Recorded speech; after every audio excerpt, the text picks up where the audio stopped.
T-Dog, J-Boy, and me, I'm Lugs. Our pride and joy is pumping our mugs. Be careful, kids, it could get rough. We're flipping our lids on sports and other stuff.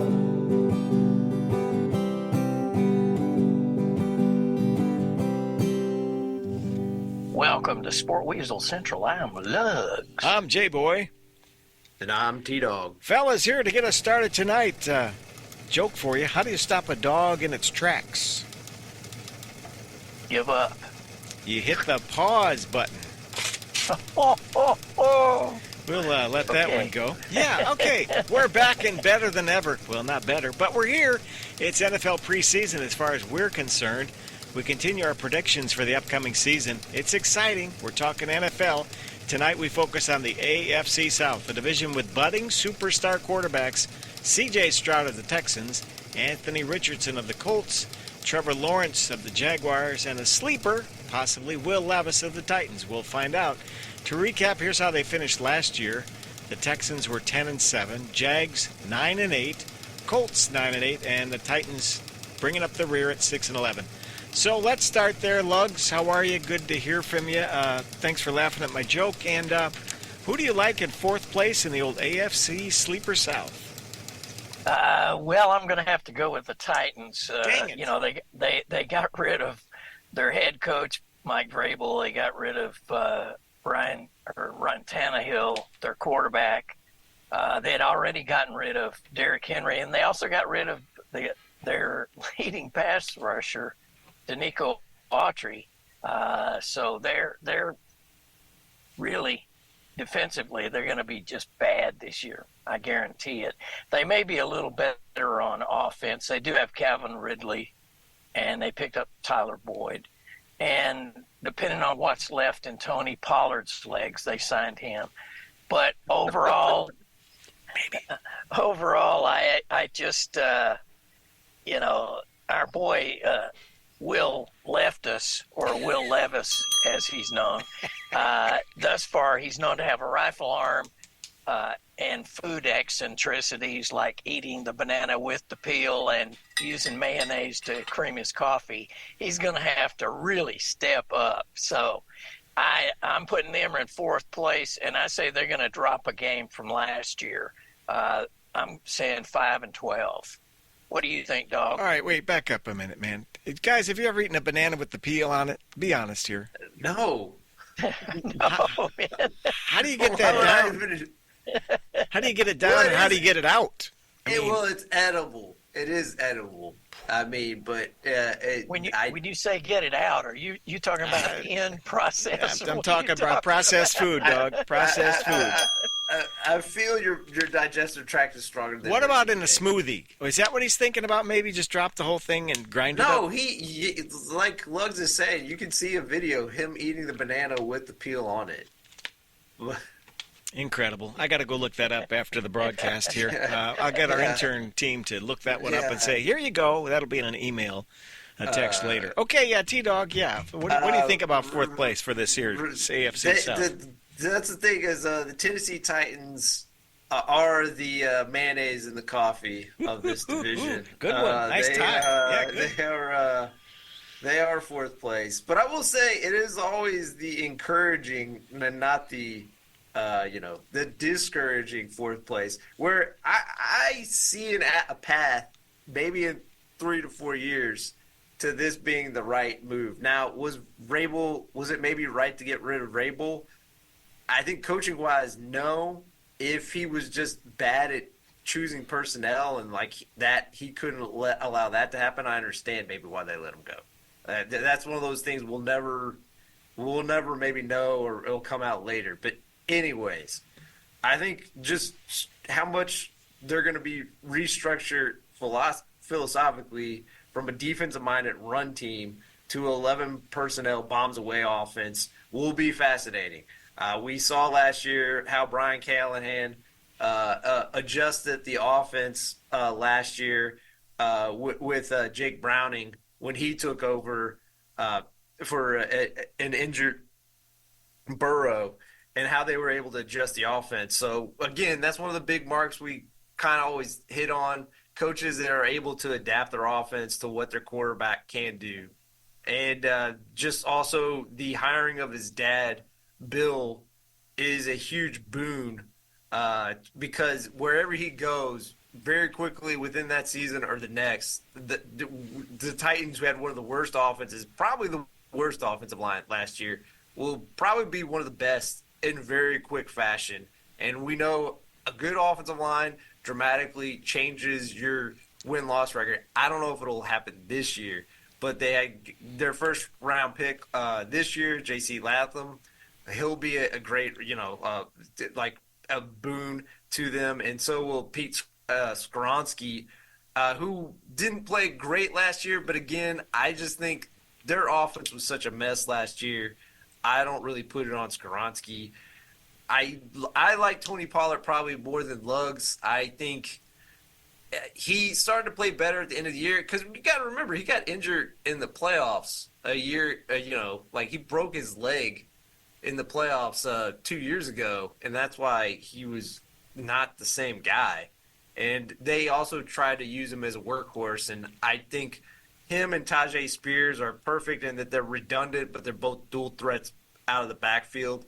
So, and I think Calvin Ridley, who played well for the Jags last year, I don't think he was properly utilized. If they use him more out of the slot and a flanker, not an X, and I'm not even blaming the Jags for it. There was an injury that really forced him to be an X because we'll get into it maybe down the road. But Will Levis, I know Luggs is the highest on him.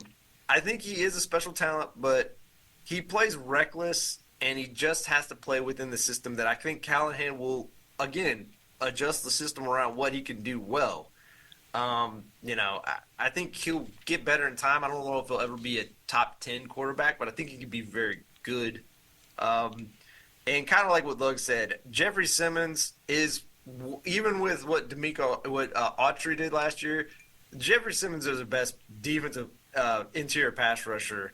But besides their trade that they got from the Chiefs, L'Jarius Sneed, the corner, this is a very underwhelming defense. That's why I have them going 4-13 and missing the playoffs. 4-13. Just a second. I'm putting some mayonnaise in my coffee here. That is some good ass stuff right there. All right, and go ahead. Hellman's. I'm a Miracle Whip man myself. I don't know about you. All right. Question there, T-Dog. I went to college with the Dan Schronkowski. We call them taters. Same guy? I probably said it. I mumble a lot. Peter Skoronski. Oh, Skoronski. My bad. Okay. To be fair, though, he is from the Chicagoland area, I believe. So did it maybe nickname Taters, though? Taters? I don't think it was Taters. Okay. Yeah. I just knew him as Taters anyway. Could have been something else. I too have the Titans in last place. I think Levis has a way to go, but I like him a lot. I think he's got a lot of potential. You've already mentioned all the great wideouts that are coming to play, Ridley, etc. They have a Week 5 bye, gentlemen. That's so early, and that's a tough deal. Plus, they have a tough schedule this year with all the other last-place teams, because here's who they are. The Chargers, the Bengals, and the Commanders. Those are difficult teams to play, and I don't think any one of those teams is probably going to finish in last place this year. So I think they got a tough schedule. I think Levis is there, but not there. And I've got him. Boy, I'm more generous than you fellas. I've got him picking up a game because of all the aforementioned positives. I've got him going 7-10, picking up a game this year from last year. Far better than T-Dog's got him 4-13. Luggs 5-12. You guys are brutal on them there Titans. But okay, let's move along. Luggs, who do you got in third place in the South? The South. Well, I really debated between 3 and 2 on this deal, but I'm going to stick the Colts in third place.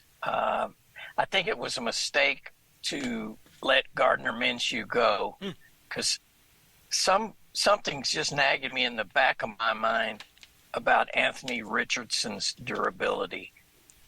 Plus, he doesn't pass very well unless he's really worked at that. They have a fairly favorable schedule, but it won't matter. They've got to.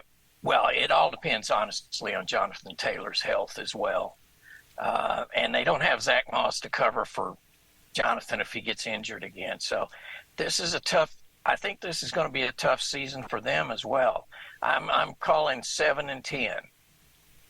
7-10. Okay. Ooh, I got T-Dog. Yes. I also had a predicament between who's going to finish 2 and 3, but I went probably the opposite of what Lug said. I went with the Jacksonville Jaguars in 3rd place, and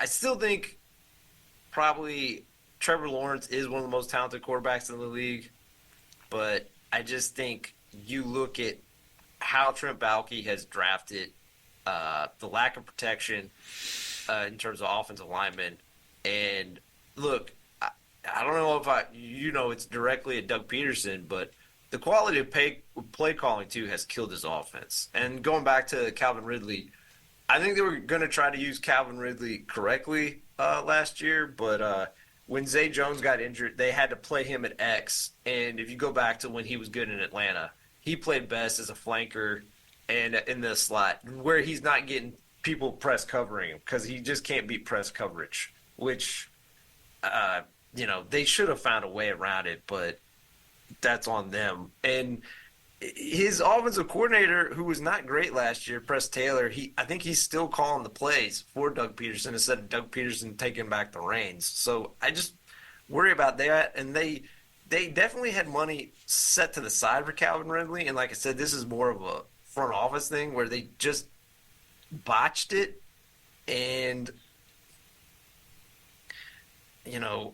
their defensive line has a lot of talent. Local guy, Josh Allen, had who again, talking about the front office, they finally paid him. They waited an exorbitant amount of time to pay him, even though he showed, that he was one of the quality players in the league, like the last few years. They finally just paid him. And then their first round pick, Travion Walker, did start to turn the corner last year. I believe it was his 2nd year, and they added Eric Armstead to clog up the middle. But I just look at their secondary. I mean, one of their starters is going to be Ronald Darby, who's going to be on a 6th team, and one of their starting safeties, he's probably going to play nickel, but Darnell Savage, he was dropped by the Packers because his last 2 years he just fell off a cliff. He was a first-round pick, and he fell off a cliff. That's why I have them going 7-10 and missing the playoffs. Jags 7-10. All right. Yes, a little story about Josh Allen. He's going to change his last name. Did you guys hear this year? To Josh Hines-Allen in recognition of his mother's side of the family. The same way his sister did, Maisha Hines-Allen, who played college basketball where? University of Louisville and the WNBA. So there you go, a little trivia for you tonight on the AFC South. I, too, have the Jaguars in 3rd place. I think they were overhyped last year. They had a falling down the stretch, and they looked to win last year, but they didn't. I'm not on the Lawrence bandwagon quite yet. And I was going to say Jennifer Lawrence maybe, but not not Trevor Lawrence, but but I think so. I'm with you. I'm saying 3rd place, but I've got them 7-10. So this is going to be an interesting finish here as we wrap up the AFC South. Lugs, throwing to you now. 3rd place. Check that. 2nd place in the South. Who do you like? Well, Da-da-da. begrudgingly, I'm going with the Jaguars. I think this is the make or break season for Trevor Lawrence. He had that one season where he was just killer, but then all of a sudden he just started falling away. But this time he's got Brian Thomas, 1st round pick, Gabe Davis is a veteran, and for their offensive line, they picked up Mitch Morris that should help at center. He's good at calling the line numbers. So like I said, begrudgingly, I'm going with them in second place. But I'm not all that sure about them. I'm saying 9 and 8, 9 and 8 in second place. T-Dog, what you got there on number 2? Well, again, kind of like Luke said, the Jaguars and the Colts were kind of flippy flop, and again, if Brian Thomas Jr., who I'm sure Lugs likes because he's an SEC guy, but if Brian Thomas Jr. hits early, which I think there's a good chance he can, then yeah, maybe the Jags are the team that finished second, and maybe they make the playoffs if he's that good. And like I said, even though I probably have more faith or stock in Anthony Richardson than Lugs and maybe UJ Boyd, but I still think Trevor Lawrence is the second best quarterback in this division.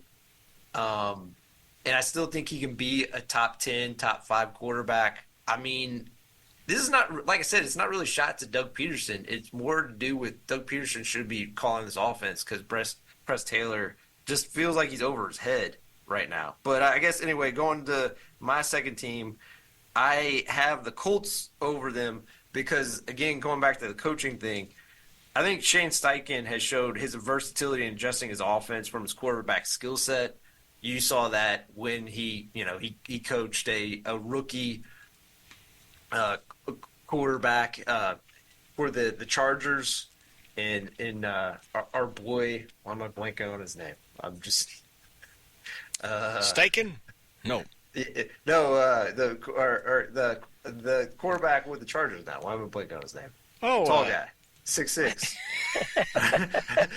He's 6'6". Herbert. Thank you, Justin Herbert. Oh Yeah, my God, I didn't know where you're going. Justin Herbert, and then you think of how Justin Herbert plays. He then went to the Eagles, and when it started off bad with Sirianni, he handed off play calling to Steichen, and he adjusted the offense to what Jalen Hurts did well. And then in the second year, when they added better receivers, they opened up the offense because, again, they had new weapons. I think Anthony Richardson, I know it was a small sample size, but if you look at what he was able to do, I'm really excited. I will agree with Lugs on this. Someone needs to really talk to him about, like, not taking crazy hits and not acting like he's a freight train Derrick Henry. He's not. He has shown either he gets concussions or he had and I know people could say it's fluky, and that is true, but he can't take kill shots because Lamar, not to say everyone has to run the same way, but you have to be like Lamar runs, he avoids big hits. When Russell Wilson ran a long time ago, he avoided big hits. But I just think Steichen will be able to build around his ability to scramble, and he can throw a nice deep ball and also, fly when they have design runs. I also agree with Lugs on this. I worry about Jonathan Taylor's great, and his speed, size, particularly on RPOs, are going to kill defenses. They're going to be frustrated with him, but they really don't have a guy after him. So if he goes down, which he's had problems with injuries the last 2 years, it's a problem.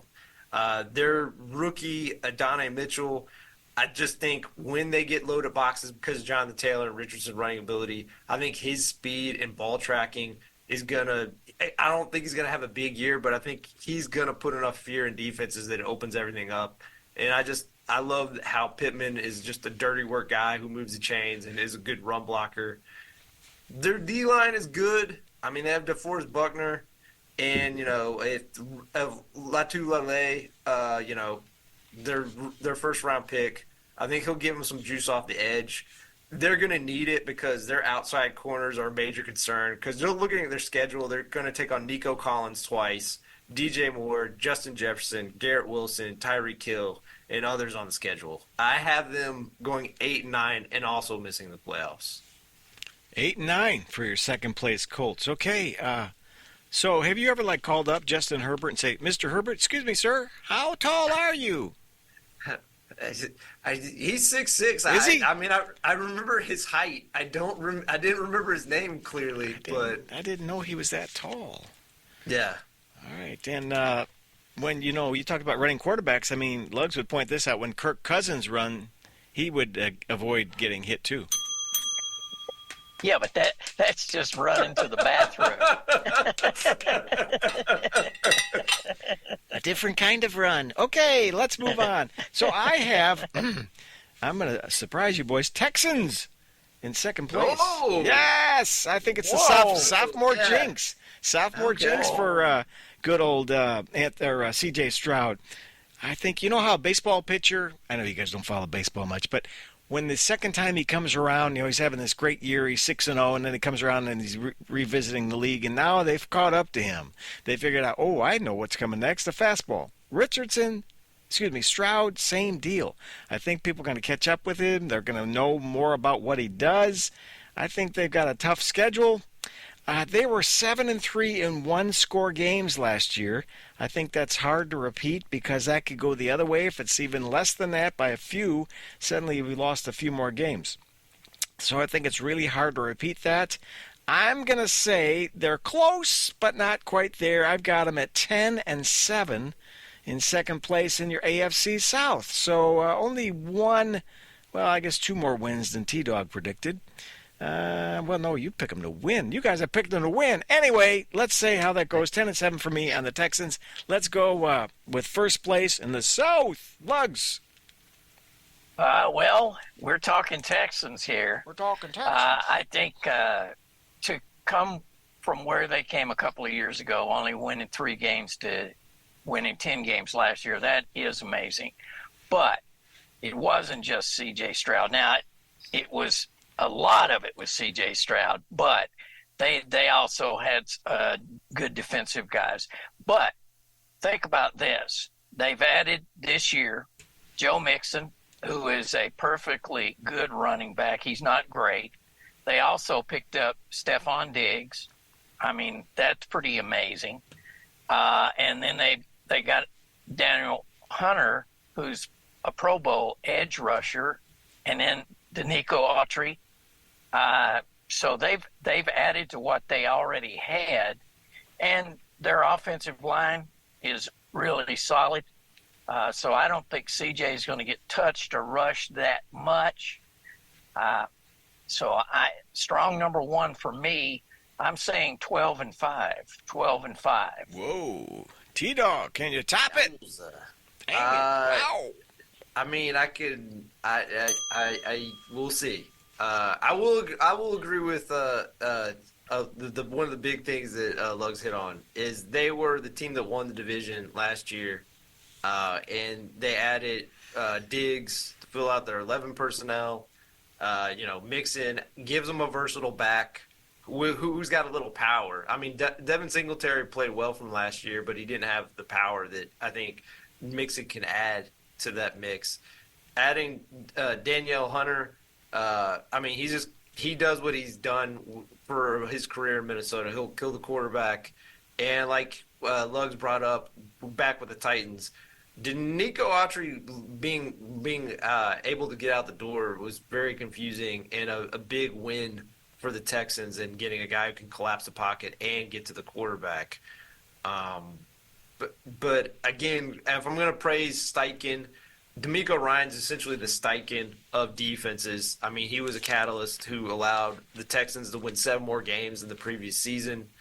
And C.J. Stroud had one of the greatest rookie quarterback seasons ever. He led the league in passing yards per game and touchdowns to interception ratio. Only 2 other guys in the history of the NFL have done that. Do you all know who those are? I could make a guess, but I don't know. Bobby Douglas. No, go ahead. Yeah. Dan Marino. No, it doesn't have to be rookie year. This is not even rookie year. He led the league in yards per game and touchdown interception ratio. Those 2 categories. It can be any year of any quarterback's career. Troy Aikman. I'm going to go with that. No. And I was going to say Peyton. Yep, Peyton's one. Want to guess the other one? Geez, man. Tom Brady. No, sir. Yep. J-Boy got the other one. So in his rookie year, he tied a record that only 2 other quarterbacks have done, and those being Peyton Manning and Tom Brady. Wow. So that's why I understand maybe other teams maybe getting in the playoff division, but for a guy to do that as a rookie, I'm not gonna not put that team number You one. are bullish on him. Bullish. Yes, and Willie Anderson, I just think, again, kind of like what Luke said, it was more than C.J. Stroud. But Willie Anderson, I mean, he was a good pass rusher, and that's why they got him. But I think, again, kind of like a lot of great players, I think he just really sets the attitude for the defense with his relentless intensity, and that he's willing to edge set. He's not just a guy looking to get sacks. He's willing to get his nose dirty to not allow the run to go around his edge. And I just think everyone works as a team and a unit. And I do not top Lugs. I do have them going 11-6 and winning the division, though. 11-6 for the Titans in your first place AFC South. Okay, first of all, I just got a call on the hotline over here. Mrs. Hunter called. Her baby boy's name is actually pronounced Daniil. Daniil Hunter. So we wouldn't want to get between him and a football. No, I don't. So, And a biscuit. so if you're going to a Texans game, just maybe stay clear. All right, there you go. That's that little bit. Thanks, Mrs. Hunter, for calling the hotline. And drop us a line anytime here at Sports and Other Stuff. All right, my first place team, I'm going a little homer, nearby, real estate, geographically. I'm going with your Indianapolis Colts. Why? Because Anthony Richardson is healthy and he's all new. He's like a robo quarterback. He had so much time off last year. He's rebuilt. We can rebuild him. He's faster. He's better. Number one. Number two, I love Shane Steichen. I think he's a big plus. He gets the most out of his quarterbacks. Jonathan Taylor, healthy. Michael Pittman. They've got a good core nucleus of people. I like them. They were, we all agree that past couple years they've been real close. They've got a Week 14 bye. That's often underestimated, but that is way late in the season, and that's a good thing. And they have games against teams like the Giants, the Broncos, and the Steelers, I think all winnable. So with that in mind, and the things you guys have already said, I like the Colts to just be a whisker better than the Texans, but I do agree that this division could go a lot of different ways, top to bottom, bottom to top. I've got the Colts at 11-6 and taking your AFC South, and they'll be dancing in the streets there on in the old Superdome, or what's it called, the RCA Dome. Nope, it's Lucas Oil Stadium. I knew it was something like that. That's right. But going back, and Jim Harbaugh will be proud as the former Colts quarterback, maybe. But that's that. The other thing I just want to give as a disclaimer, I think a lot of these teams are talented and really good, again, because of how the schedules shake out, because all these teams play the AFC East, where there's at least three high-quality teams, and even though I think they're going to have one of the worst records, New England is a tricky team because they had one of the best defenses last year, and if their offense is just competent, which it could be, they could sneak up on some teams. And they play the NFC North, where if you think the Bears are the worst team or the Vikings are the worst team, right, all those teams are gonna be dangerous. Tossed up That's and down. why I think some of the win totals for at least me, the Colts and the Jaguars, if they're in other divisions, they're probably playoff teams. It's not that I don't think they're good. I just think had a bad break in terms of schedules this year. When there's 32 teams, it's hard to tell and hard to call exactly how it's going to go, I guess. All right, we've got about 10 minutes left. Lugs, can you hit us with a little bit of sports and other stuff? I mean, sports of yesteryear, of course, on sports and other stuff. Take it away. All right. 1902, John McGraw officially becomes the manager of the New York Baseball Giants. McGraw manages the team until 1932. That's a 30-year tenure, friends, in Major League Baseball. Wow. That's just unheard of. 1941, Joltin' Joe DiMaggio goes 3 for 4 and continues his hitting into his 56th straight game. 1969, Minnesota Twins, Rod Carew steals home for his career best 7 in one season. Think about that. You're stealing home. Wow. 1988, Carl Lewis runs a wind-assisted 100-meter, 9.78. I'm not sure what that wind was. Maybe it was Goya black beans. And finally, nice. 1995, U.S. Open women's golf. Annika Sorenstam Sweden wins her first of 10 LPGA major titles with a one-shot victory over Megan Mallon. That's it for this edition of Sports of Yesteryear. We thank you for that. Sorenstrom, a nice Swedish gal, huh? Yeah, the hada huda hadi hida. Yeah.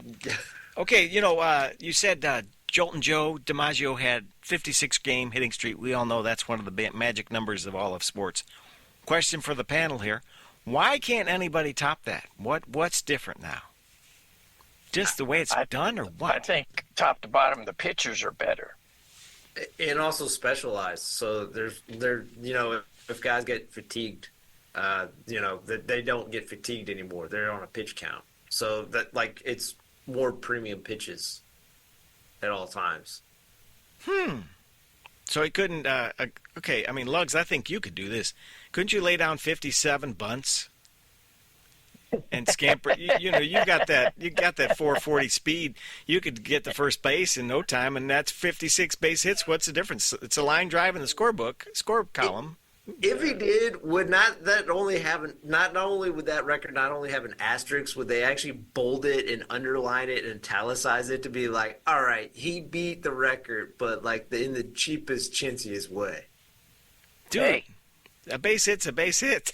I know, but you know how people are. They would say, particularly with baseball, they're like, it's not done in the spirit of the game. I'm not disagreeing with you. You broke the record, but people are like, that's not in the spirit of the game. It's like, well, dang it! So the back of his baseball card wouldn't be authentic. I'm tearing that up now because I've got his rookie card, man. I've got his rookie card. That is why baseball is behind the WNBA in the ratings at this point.